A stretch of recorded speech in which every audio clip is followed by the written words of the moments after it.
I think one of the things that I wanted to begin with was these. I've been noticing more and more insane COVID lockdown and COVID restrictions throughout the United States, and we can obviously get into different countries and European restrictions, but we're going to stay just within the United States. And there's been a lot of pretty harsh restrictions that you would never think would have happened. I mean, if you go back to the very beginning of COVID and I told you that X, Y, and Z would happen, or that it would be proposed to happen, I don't think a lot of people would believe it. So I think it's important to kind of, one, take a step back and look to see what has been proposed, and two, what could possibly be initiated in the future. So we all remember about 6 months ago, July of 2021, President Biden proposed, and by the way, not just him. I mean, it was the White House press secretary, the vice president, everybody. They proposed a door-to-door vaccine push. Like so door-to-door soliciting, like right, going door-to-door, knocking on doors with the vaccines in hand or whatever. And so this basically, it's sort of not exactly what it does sound like, but it is interesting that this would even be proposed. So basically, Biden said, quote, "We need to go to the community by community, neighborhood by neighborhood, and oftentimes door to door, literally knocking on doors to get help to the remaining people." Now, one thing that's important to note, when he says help, this is assuming by his standards that the vaccine is helping. So anybody who doesn't have the vaccine would need his help or this policy's help. And so you can say, well, Jake, this is 6 months ago. This is something that it was put forth, it was shot down. Don't even worry about it. It didn't happen. Well, let me take you to a bill that was just proposed in the New York State legislative sessions on January 5th, which is 3 days ago. Yep. This bill, which is still in its proceedings and it hasn't been decided yet, it's still holding out. They haven't officially voted on it yet. I want to read some of these things that have happened. The first one, forced COVID shot mandates to attend any school, whether or not you go to private school, public school. That's what I was just going to ask. School.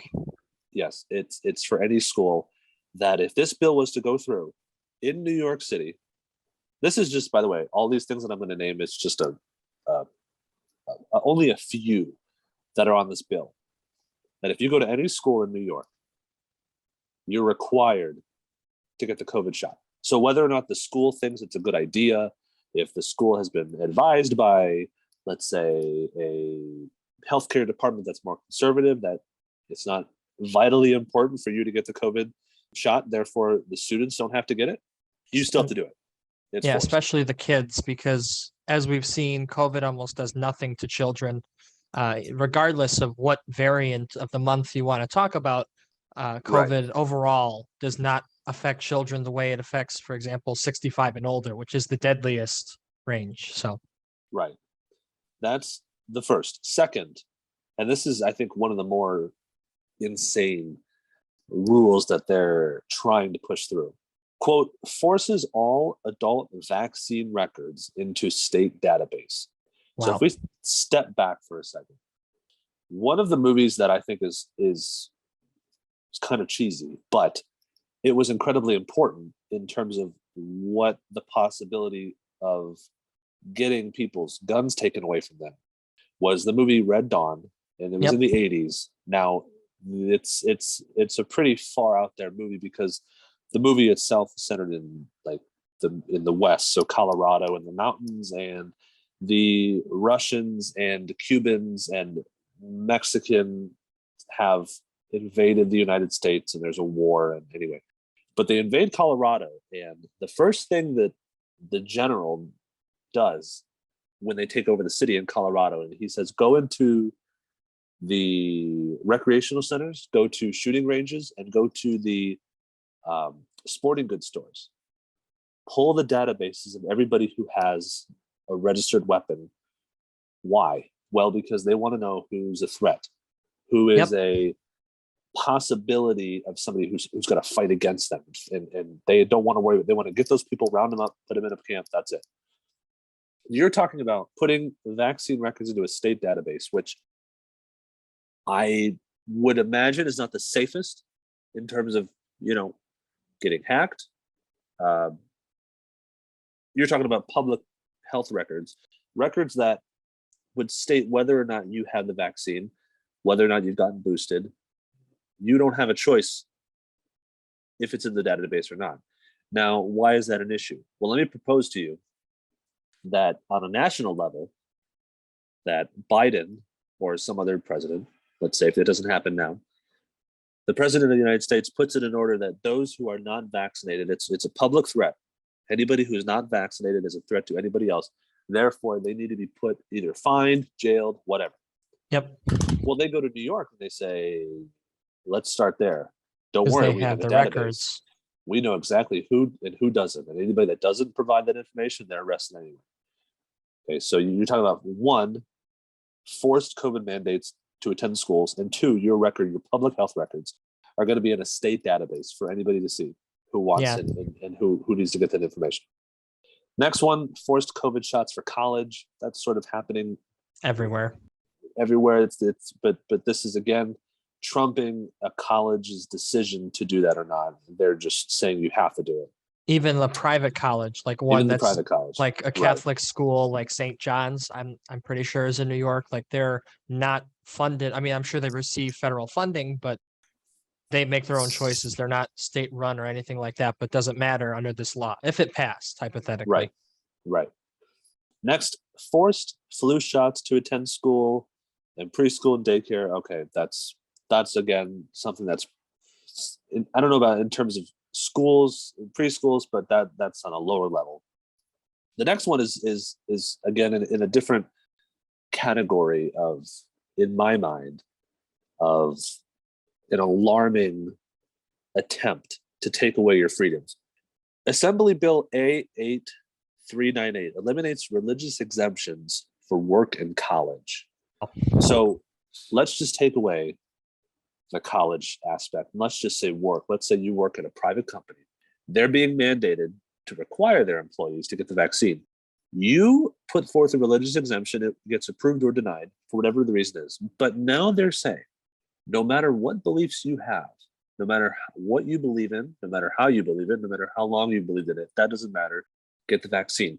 The vaccine and the risk that comes along with it trumps your belief in anything. So let's say you've, before COVID, even believed that you don't want vaccines. It's against your religion.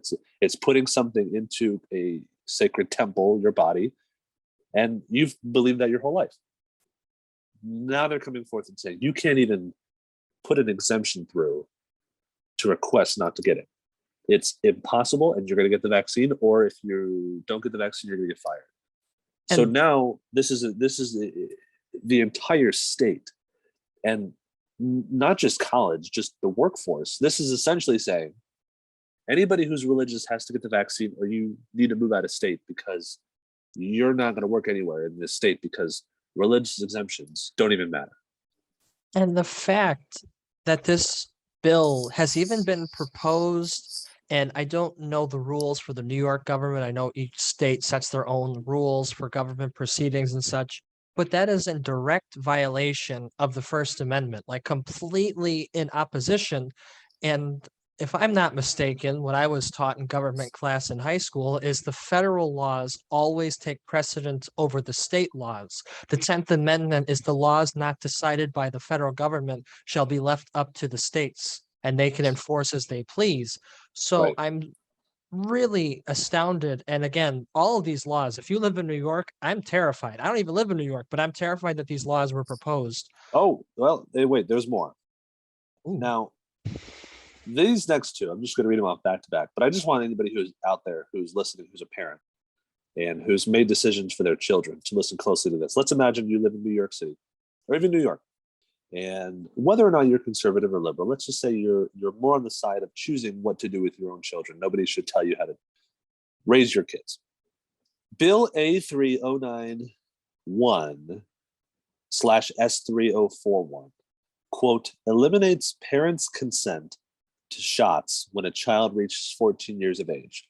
Wow. Your child is 14, can't drive, can't buy alcohol, can't drink, can't buy any kind of cigarettes.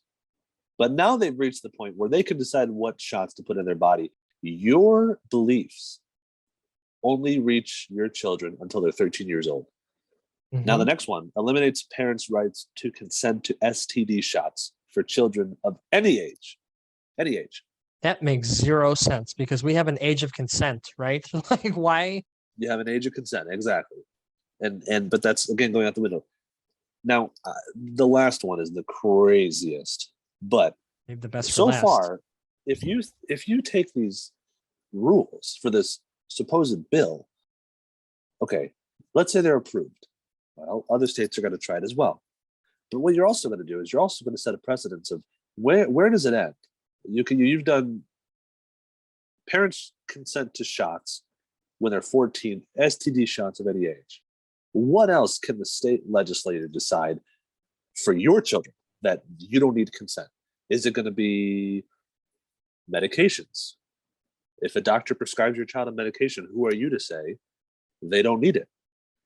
The doctor ordered it. You have no right to say they have to take it. And what if they come back in 6 weeks and do blood work and the medication's not been taken?